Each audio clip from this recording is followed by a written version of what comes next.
L'essentiel est de rester discipliné et de faire des progrès constants. Chaque pas que vous faites vous rapproche de la liberté financière. Vous vous sentez dépassé par vos finances? Vous n'êtes pas seul. Beaucoup de gens ressentent la pression quotidienne de jongler avec les factures, les dépenses imprévues et les objectifs d'épargne. Et il est encore plus difficile de faire tout cela avec un petit salaire qui semble à peine couvrir les dépenses quotidiennes. Mais si je vous disais que même avec un petit salaire, il est possible non seulement de couvrir toutes vos dépenses, mais aussi de mettre de l'argent de côté pour bâtir votre richesse. Oui, c'est possible. Et dans cette vidéo, je vais vous parler d'une règle simple mais puissante, la règle du 50-30-20. Imaginez une méthode qui vous aide à gérer vos finances de manière claire et organisée, sans vous sentir submergé, et qui vous permet en même temps de profiter de votre vie tout en mettant de l'argent de côté pour votre futur.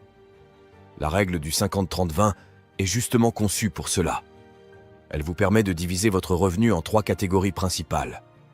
50% pour les besoins, 30% pour les envies et 20% pour l'épargne.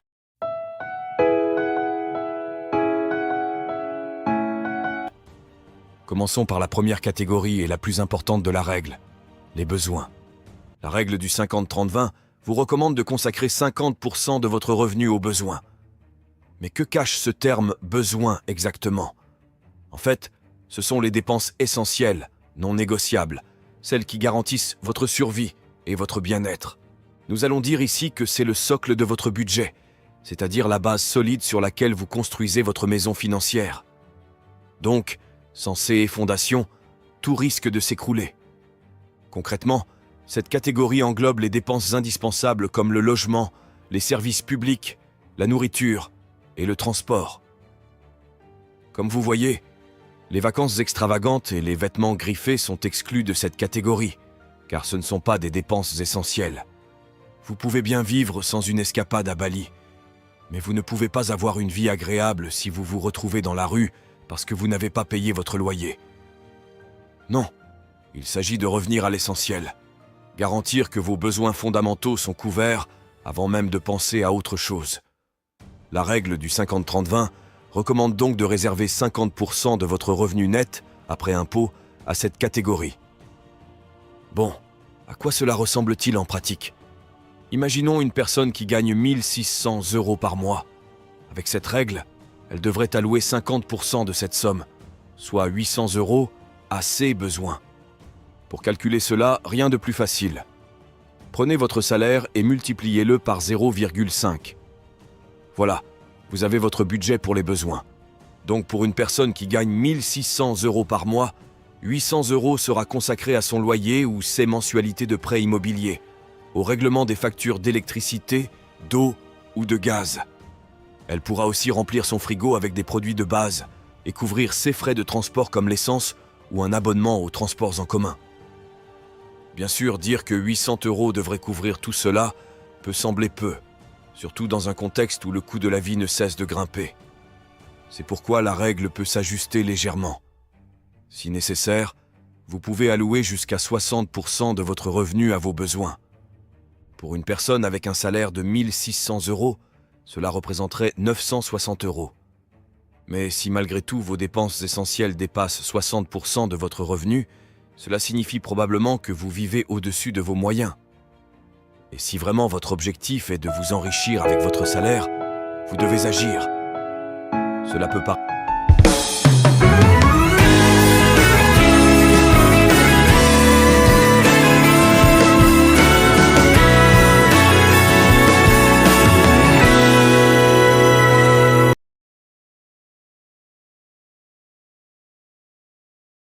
Tranquillité d'esprit d'avoir plus d'argent pour d'autres choses. Même chose pour la nourriture. Pour être brutal, mais ce genre de prise de conscience est nécessaire pour reprendre le contrôle. Par exemple, si votre loyer engloutit une trop grande part de votre budget, peut-être est-il temps de chercher un logement moins cher. Oui, déménager peut être un casse-tête, mais imaginez la tranquillité d'esprit d'avoir plus d'argent pour d'autres choses. Même chose pour la nourriture. Acheter en gros, cuisiner davantage ou opter pour des marques génériques peuvent faire des merveilles pour réduire vos dépenses. Ces petits ajustements, bien qu'ils puissent sembler insignifiants, s'additionnent rapidement. En quelques mois, ils peuvent libérer une belle somme dans votre budget. Disons par exemple que vous dépensez 50 € par semaine pour vos courses alimentaires. Cela représente 200 € par mois. En optimisant vos choix, comme acheter des légumes de saison ou planifier vos repas pour limiter le gaspillage, vous pourriez réduire ce montant à 150 €. Et le résultat est que vous venez de libérer 50 €, qui pourraient servir à augmenter votre épargne ou à financer un petit plaisir. L'idée n'est pas de se priver à l'excès, mais plutôt de reprendre le contrôle et de trouver l'équilibre. En ajustant vos dépenses pour les maintenir dans la limite des 50 à 60%, vous posez les bases d'une gestion financière saine et durable. Respecter cette limite n'est pas seulement une question de discipline budgétaire, c'est aussi un moyen de vous libérer du stress qui arrive quand vous avez des problèmes d'argent. En vous assurant que vos besoins essentiels sont couverts, vous gagnez en sérénité. Vous savez que vous avez un toit au-dessus de votre tête, de quoi manger et les moyens de vous déplacer. Une fois ces priorités gérées, vous êtes libre de vous concentrer sur d'autres objectifs. C'est aussi une manière de vous offrir plus de flexibilité pour le futur. Si vous consacrez tout votre revenu à couvrir vos besoins, vous n'aurez pas de marge pour investir dans des projets, épargner ou même vous accorder des petits plaisirs. En d'autres termes, vos finances resteront sous pression constante, ce qui n'est pas une vie. Parce que oui, la vie ne se résume pas à payer des factures et à faire des calculs. Certes, maîtriser ses besoins est essentiel, mais il ne faut pas oublier l'essence même de l'existence. Savourer les bons moments, rire, s'offrir des instants de bonheur. C'est pourquoi la deuxième catégorie devrait vous plaire. En fait, notre deuxième catégorie de la règle du 50-30-20, ce sont les envies. C'est ici que la magie opère, où la vie devient un peu plus savoureuse. Les envies englobent toutes ces dépenses qui ne sont pas indispensables, mais qui ajoutent du plaisir, de l'épanouissement et une bonne dose de joie à votre quotidien. Ce sont ces petits extras qui rendent la vie plus belle, comme les sorties au restaurant, les séances de cinéma, les achats qui vous font sourire, les voyages qui nourrissent l'âme et les loisirs qui vous passionnent. Les envies sont un peu comme le piment de votre vie financière. Elles ne constituent pas la base de votre budget. Ça, ce sont les besoins, mais elles viennent relever l'ensemble. Sans elles, la vie peut vite devenir monotone et ennuyeuse. La règle du 50-30-20 propose d'y consacrer 30% de votre revenu net. Donc, une personne qui gagne 1 600 € par mois devrait allouer 480 € à cette catégorie. Pour calculer combien vous pouvez dédier à vos envies, il vous suffit de multiplier votre salaire par 0,3. C'est votre budget fun, et oui, il mérite une place dans vos finances. Se fixer une limite de 30% vous permet de profiter des plaisirs de la vie, tout en maintenant une stabilité financière. Vous pouvez savourer ce dîner dans un bon restaurant, ou acheter ce gadget qui vous fait rêver, sans arrière-pensée. Le tout est de respecter la limite fixée. En cadrant ainsi vos dépenses liées aux envies, vous trouvez l'équilibre parfait entre plaisir immédiat et sécurité à long terme. Donc, le budget pour les envies n'est pas là pour vous frustrer ou vous faire renoncer à tout.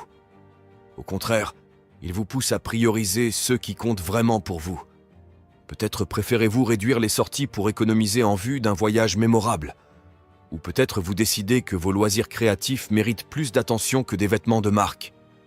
En respectant la règle des 30%, vous êtes libre de profiter de ces moments de bonheur, mais avec modération.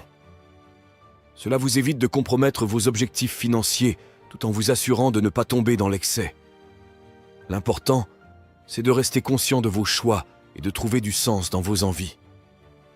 Il faut que vous sachiez que votre budget pour les envies est un outil. Bien utilisé, il vous permet de vivre pleinement, de rire, de partager et de vous offrir des souvenirs précieux, tout en gardant la sérénité d'une gestion financière équilibrée.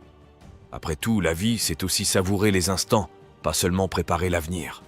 Et maintenant, la dernière pièce du puzzle de la règle du 50-30-20 est l'épargne et le remboursement des dettes. Vous voyez, cette catégorie n'est pas simplement un supplément facultatif dans votre budget. C'est la fondation sur laquelle vous allez bâtir votre empire financier. Si jamais vous voulez devenir riche, cette étape est non négociable. Mais avant d'aller plus loin, Arrêtons-nous une seconde. Si vous trouvez ce contenu utile, prenez une petite pause pour aimer cette vidéo. Et si vous n'êtes pas encore abonné, c'est le moment parfait pour le faire. Je vous promets, vous ne voulez pas manquer nos prochaines vidéos. Merci de l'avoir fait. Maintenant, continuons. La règle du 50-30-20 suggère de consacrer 20% de votre revenu net à cette catégorie. Si vous gagnez 1 600 € par mois, cela représente 320 € à mettre de côté pour l'épargne et le remboursement des dettes. Cette partie est cruciale et je vais vous dire pourquoi. Sans épargne ni plan pour réduire vos dettes, votre avenir financier reste incertain et chaque imprévu peut devenir une véritable tempête. Commençons par l'épargne. Avoir de l'argent de côté, c'est comme posséder un gilet de sauvetage en pleine mer. Vous espérez ne jamais en avoir besoin, mais vous êtes infiniment reconnaissant de l'avoir si une vague imprévue surgit. L'épargne est là pour les urgences. Une réparation inattendue de voiture, une facture imprévue ou une perte d'emploi. Mais l'épargne ne se limite pas aux urgences. Elle représente aussi vos rêves et vos projets futurs. Que ce soit pour acheter une maison, lancer un projet entrepreneurial ou financer des études, votre épargne vous donne le pouvoir de concrétiser vos objectifs. En mettant régulièrement de côté un pourcentage de votre revenu, vous construisez progressivement un filet de sécurité et ouvrez des portes vers de nouvelles opportunités. Maintenant, parlons des dettes.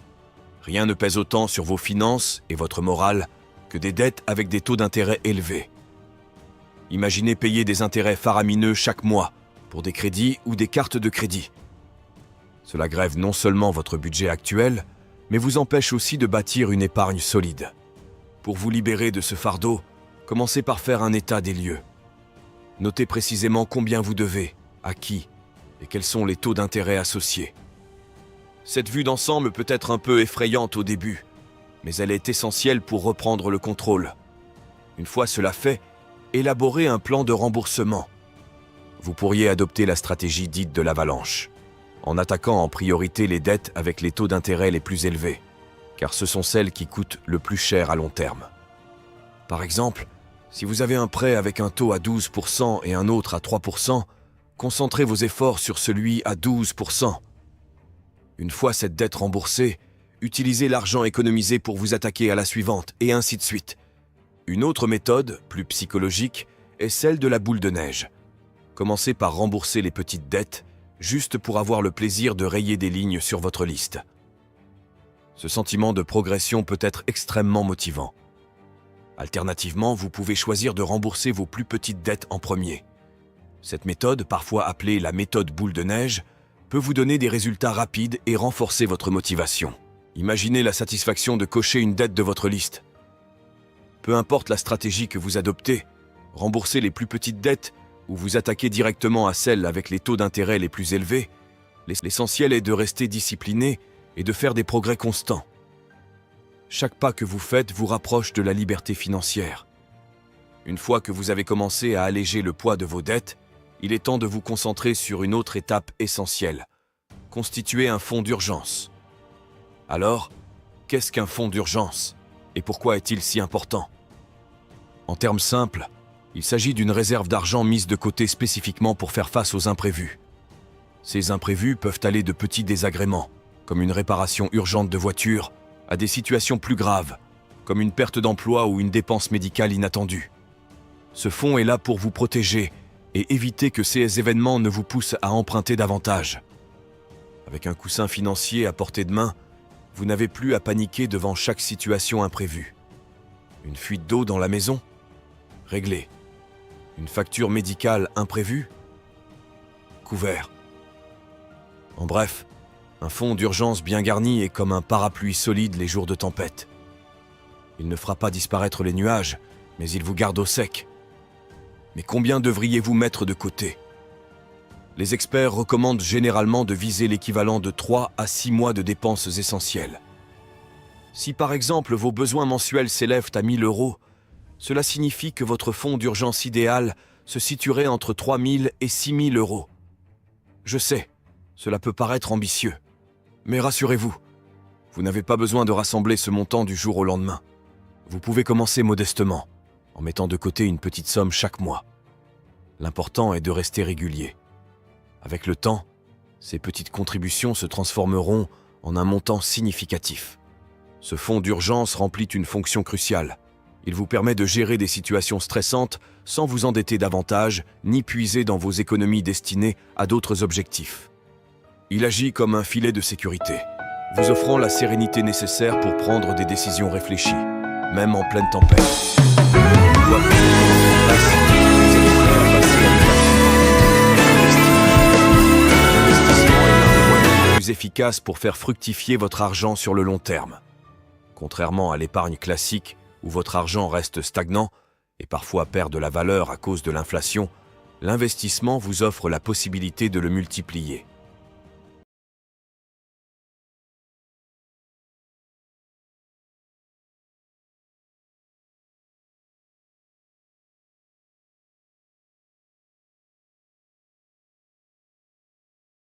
Comment commencer? Surtout que le monde des finances semble complexe. L'une des options les plus accessibles pour les débutants est d'investir dans des fonds indiciels, comme les ETF, Exchange Traded Funds. Ces fonds permettent de diversifier vos placements en un seul achat, en vous offrant une exposition à plusieurs marchés et secteurs. C'est une solution idéale si vous cherchez à investir de manière passive et sécurisée. Vous n'avez pas besoin de choisir individuellement des actions ou de surveiller constamment les fluctuations du marché. Les ETF font le travail pour vous. Pour celles et ceux qui se sentent encore intimidés par l'idée de se lancer dans l'investissement, j'ai une bonne nouvelle. J'ai un guide gratuit qui vous montre étape par étape comment démarrer en toute confiance. Vous y découvrirez des concepts essentiels, des conseils pratiques et des stratégies simples pour construire un portefeuille qui correspond à vos objectifs financiers. Vous pouvez le télécharger gratuitement en suivant le lien dans la description. Mais revenons à l'investissement. Pourquoi est-ce si important? Imaginez ceci. Chaque euro investi aujourd'hui travaille pour vous, jour et nuit, grâce au pouvoir des intérêts composés.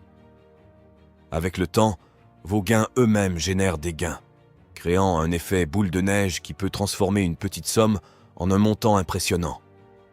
Ce processus demande de la patience, mais les résultats en valent largement la peine. Mais ne nous limitons pas à la bourse. L'investissement peut prendre des formes variées, et parmi les plus intéressantes, il y a l'opportunité de soutenir une start-up ou même de lancer votre propre entreprise. Imaginez investir dans une jeune entreprise pleine de potentiel, qui pourrait bien devenir la prochaine grande success story. Ou mieux encore, imaginez que cette entreprise soit la vôtre. Mais avant de foncer tête baissée, il y a une règle d'or. Investissez d'abord en vous-même. En fait, il faut savoir que le succès ne dépend pas uniquement de vos idées ou de vos ressources financières. Il repose aussi et surtout sur votre préparation, vos compétences et votre capacité à surmonter les défis. Par exemple, si vous décidez de lancer une petite entreprise, prendre le temps de vous former pourrait être votre meilleur investissement.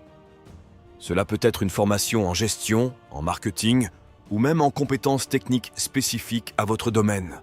Ces connaissances vous donneront un avantage décisif. Imaginez dépenser 1 000 € pour démarrer une entreprise, mais tout perdre parce que vous avez voulu économiser 100 € sur une formation qui aurait pu éviter les erreurs courantes. Soyons honnêtes, ce serait un peu bête, non? Investir en soi-même, c'est comme poser des fondations solides pour un bâtiment. Tout ce que vous construirez ensuite sera plus stable, plus durable. Et cela nous amène à une autre idée clé. La fameuse règle du 50-30-20, et plus précisément, l'importance des 20% de vos revenus consacrés à l'épargne et à l'investissement.